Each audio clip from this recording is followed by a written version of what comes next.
How's it going, everybody? Welcome back, or welcome to Crystal Lake Breaks.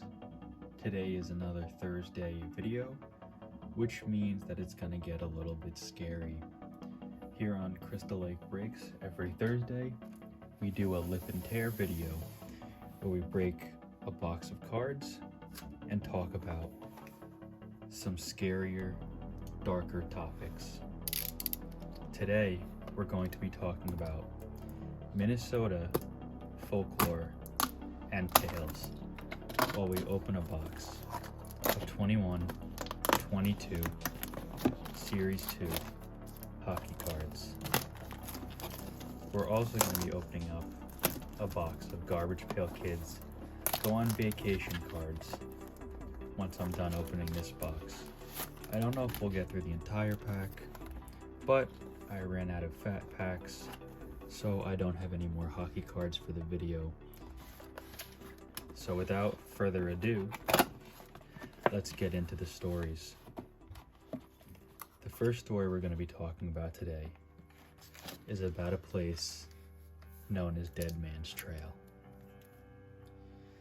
The stories surrounding Dead Man's Trail are just as foreboding as the name of the trail would imply. In northwestern Minnesota, nestled among the trees and trisected by the meeting point of the Red Lake River and the Thief River, lies the city of Thief River Falls. Legends tell of Dakota natives who had secretly settled into a position on the river. Upon learning this information, the Ojibwa tribe would find and drive the Dakota out, dubbing the river on which the Dakota had lived Stolen Land River in their language, due to the Dakota's encroachment upon the Ojibwa territory.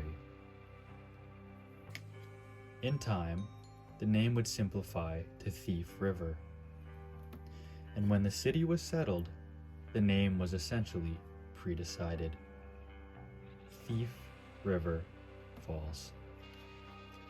The violent history of the location likely increased the dark energy associated with one very specific local trail.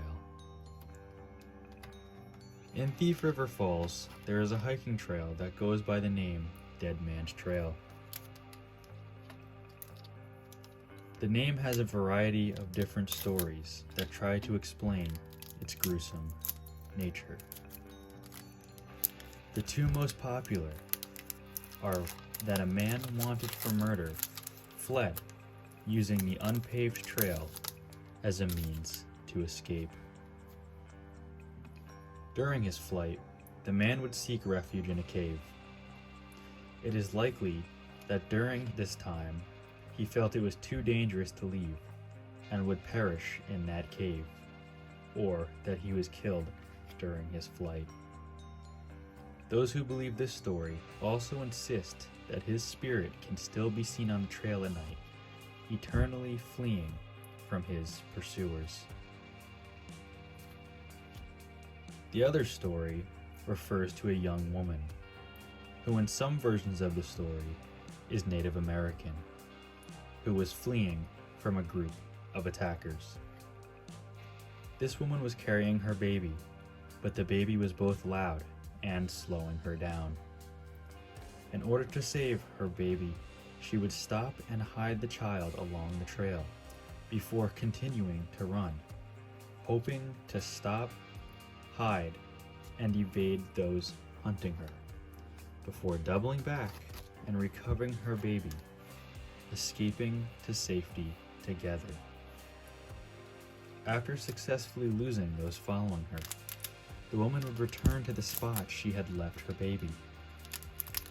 But she was horrified to find that the river had risen and her child had been carried away, swallowed by the icy waters. Those hiking the trail say that on some nights, a ghostly woman's wails can be heard as she mourns the loss of her baby. Some say she can still be seen standing by the river forever, searching. Our next story is going to be about the hairy man of Vergas Trail. For over 60 years, the legend of the hairy man of Vergas Trail has been creating wary hikers in Ottertail County. In the small 300-person town of Vergas, located in west central Minnesota, a cryptid sounding like one of Bigfoot's cousins travels by means of hushed tones among those along the countryside. The hairy man of Vergas County has been commonly described as being 8 feet tall, covered in long, straggly hair, and having a strong and pungent odor. Despite appearing human-like, it is always described as having bare feet. Various personal accounts of run-ins with the hairy man run the gamut from comedic to downright terrifying. However, most accounts make the cryptid out to seem quite primitive, carrying around a large stick, running off when spotted, or eating local game. Due to its diet, the deaths of animals in the area are often attributed to the hairy man by those truly convinced of its existence. Still, others feel reassured by the discovery of a strange human-like skull allegedly found on the trail, which could have belonged to what may have at one point been the hairy man, who ultimately succumbed to the marching on of time.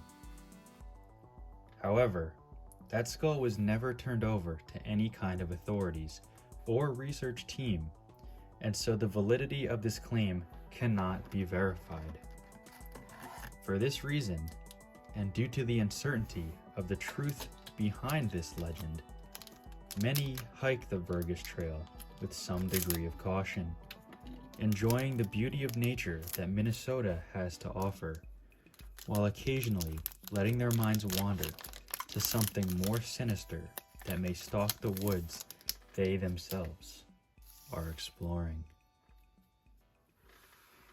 Finally, we're going to talk about the Wendigo. Deep within the north woods of Minnesota, the tale of the Wendigo has been carried on for centuries, from Native American folklore to modern popular culture. The Wendigo's description, origins, and story can vary depending on the storyteller, but one theme remains true to most stories: its cannibalistic nature and the cold and evil presence it possesses. Native American stories of the Wendigo vary between the Algonquin and Ojibwa tribe stories, but both describe the creatures being terrifying to behold, a skeletal physical build and mangled features.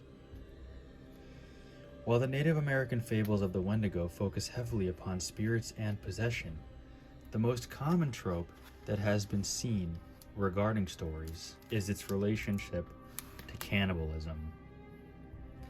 The most popular legend tells that for those driven to the most atrocious and desperate act of survival, the consuming of human flesh, this represents the catalyst for what creates a Wendigo. Those caught in turbulent weather, brutal conditions, trapped and starving and driven to crave the flesh of their fellow travelers, ultimately giving in to their desires, will find themselves physically transformed into a terrifying beast-like creature with an insatiable thirst for blood.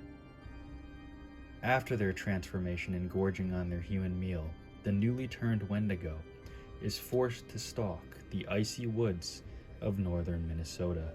It will stalk, its bones grating, its flesh tearing, until it finds fresh prey, or crumbles to a rotten heap, completely starved to death.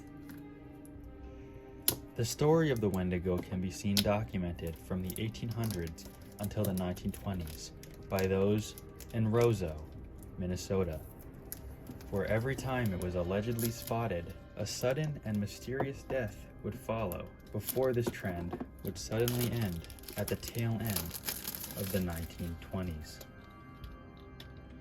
Terrifyingly, this story finds itself mentioned in the modern medical world. Psychiatrists have dubbed the intense craving for human flesh and cannibalistic thoughts as Wendigo psychosis. Shockingly close to the legend, cases of Wendigo psychosis can be seen spiking in those cut off from the world during harsh snowfall. Whether a myth, truth, or mixture of the two, the story of the Wendigo is certainly bone-chilling and will make some in northern Minnesota think twice before voyaging out during a snowfall, or question more heavily a strange sound from the woods at night. So there you go, guys. There's 3 different stories, fables, and legends that come out of Minnesota, the state of hockey. Being that all our cards have been torn and the candle is burning low, it looks like it's time to tell you guys goodbye. So, thanks for tuning in for another episode of Lip and Tear. Hope you guys enjoyed. Drop a like, subscribe, and I'll see you guys next time.